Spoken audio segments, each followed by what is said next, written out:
Saudi Arabia has invested $3.5 billion in the Uber taxi company with an eye to facilitate its expansion in the Middle East. But Saudi women who are banned from driving are not happy with the move. 80% of Uber passengers in Saudi Arabia are women who need to use car services to get around. Presumably, the investors saw the market potential. Well, following the announcement of the deal, the hashtag Saudi Women Announced Uber Boycott has been spreading across social media to again spark up the debate of not being allowed to drive and not having others profit from women's lack of rights.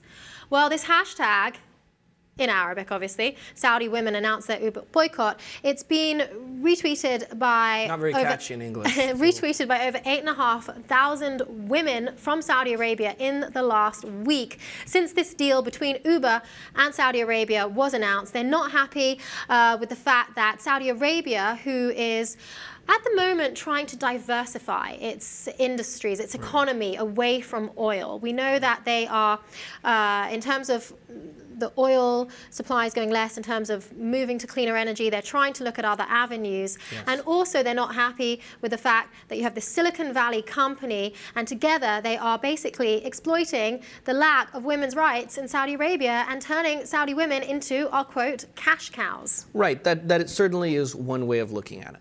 But I disagree with that. And while, you know, we've talked about it time and time again on this show, I think it's very wrong that women cannot drive in Saudi Arabia. But that's not the point. The point is, Uber is a car service, and that's what they do. These women are going to have to take taxis either way, right? Or they're going to walk.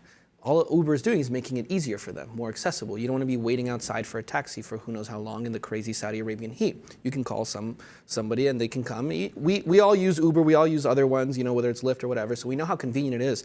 These women are not going to enjoy their freedoms anytime soon. So Uber's just making it better. Uber's a car service. That's what they do. They shouldn't get involved in the politics. They're trying to overthrow the Saudi, monarchy. They got to be there. They got to do their thing, provide their services, make lives easier in any way. I mean, this is a big deal. I mean, this is the largest investment we've seen, in a country ever giving any money to any startup ever. So this is huge. And like you said, it speaks volumes about the future of Saudi Arabia, what it's going to look like post-oil dependency. $3.5 billion, absolutely, post-oil dependency. It's such a huge amount of money, though. Uber is such a huge corporation now. Yeah. And it does come down again to the question of what kind of moral responsibility these companies should have. And yes, they are providing a service. And yes, these women do need to get around. But it's certainly encouraging what they have going on in their country in terms of a lack of women's rights, in terms of being the only country in the world where women are not permitted to drive. And it's certainly just only enabling that to continue for a longer period of time. So you can see how these women are unhappy.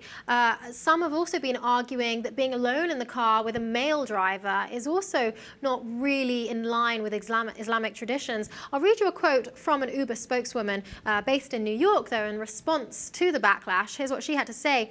She said, "Of course, we think that women should be allowed to drive. In the absence of that, we have been able to provide extraordinary mobility that didn't exist before, and we're incredibly proud of it."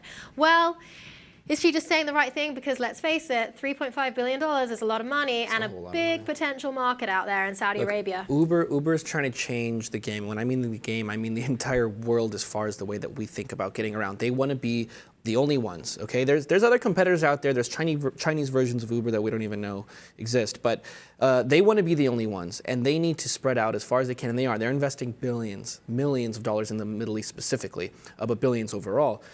So it's obviously they're going to have to go to the Middle East. They're not going to skip over it just because of certain laws that have been there for years and years, way before Uber was ever around. Women are going to be in taxis anyway with men driving. Only men can drive in Saudi Arabia. So no matter what taxi, no matter what insignia or logos on the car, they're going to be alone in the car with a man. Well, Saudi Arabia, it is the only country in the world where women are not permitted to drive. $3.5 billion of investment, a huge deal with Uber Technologies. Uber originally started in London, but obviously based in Silicon Valley. The women of Saudi Arabia, though, they are not happy.